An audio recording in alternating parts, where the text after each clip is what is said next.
G'day Ben, how you going? Yeah, good. Thanks, Ben. Yourself? Not too bad, not too bad. I hope the internet holds out. I'm up in country Victoria. Should we'll see how we go, but just introducing the both of us. I'm Ben from Series Global, and just putting together a little webinar series of how our community is managing and handling this incredible time and these huge changes.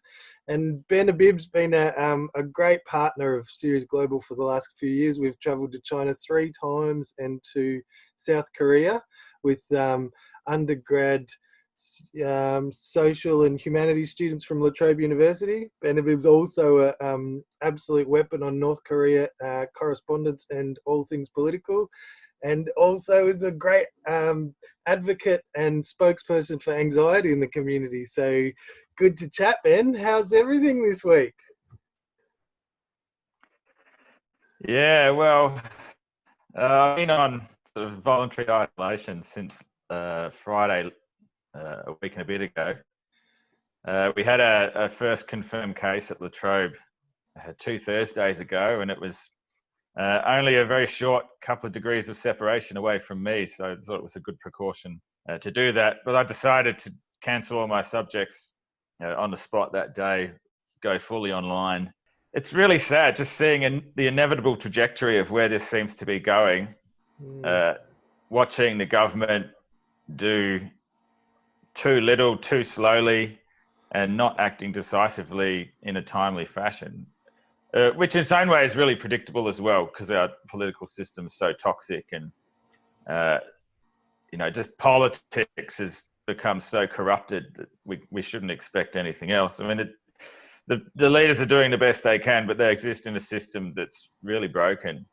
And then we're seeing an economic system that's really distorted and really broken and leaving so many people behind. So this crisis is just exposing everything that's wrong with our society right now and really putting all of those deficiencies under the microscope and leaving so many people vulnerable and exposed. And how could you not be overwhelmed by that? There's this edge to it. So I've had a sadness hit, and I've had it kind of excited, like, oh my God, what is actually going on? And then this gritty anxiety that just gets you, and you're like, holy shit, this is unfamiliar feelings. But yeah, I don't know. They come in waves. I process them, and then you just come back to the inevitable intellectual. All right, rationalize, get through it, and what are we going to do? Have you been getting that? Oh yeah, very much so. I mean, like for us in the sort of environmental movement in permaculture world, this is the moment we've been preparing for 20 years. We've known this moment was coming. The Limits to Growth report predicted this back in the 70s, that now, this moment, all of these converging crises would happen. So for me, it's not just COVID-19. We just had the bushfires, and we know that even when we get over the hump of this virus, climate change is there, and it's an ongoing problem, for generations to come. Minor story. So I was in Beijing in January with Series CEO Cinnamon and the Learning and Innovation Director Lorna, consulting on how to set up a series or a series-like environment park in Beijing.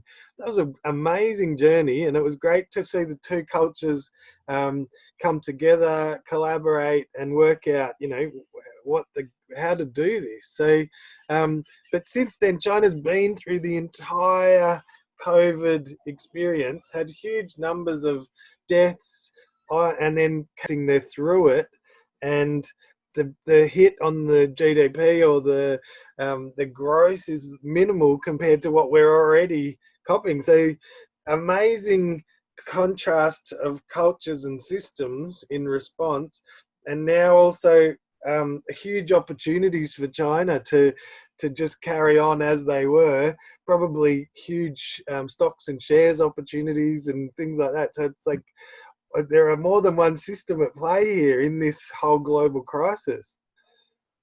Yeah, it's interesting looking at the responses of East Asian countries, and there's complex reasons why they've handled it differently, and in some cases better than we have in Australia and the US and Europe.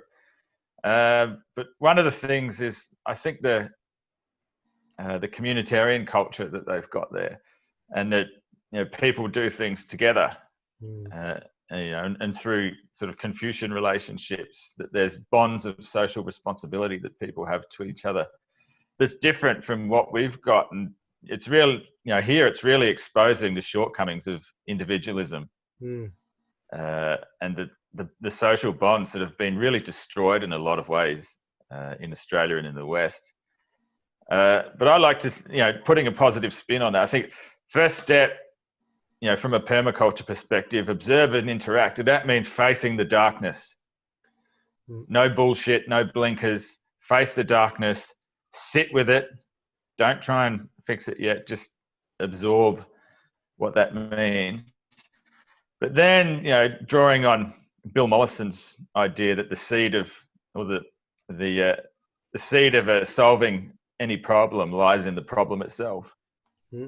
If we look at all these things that are wrong, all these things that have been exposed in our system, well, okay, there's antidotes to those things. There's ways that we can do those things differently. And that's our task. That's what we've been preparing for as permaculture practitioners and in the environment movement more broadly. We have the tools to do this. We've been preparing for this for a long time. We know what we need to do, and we're the ones that have to take the first step forward, because we know we've got a plan for dealing with it. So right now we're building the social infrastructure for the society that comes next after this crisis. But we have to do the work now, and that work happens in all of these little things that we're doing. And we know the government's not really going to get it done, so there's onus on us at the grassroots to do this. Absolutely. Good on you, Ben. Thanks for the chat today. We'll be in touch next week. Yeah, no worries, mate. All right. Cheers. Cheers. Yeah.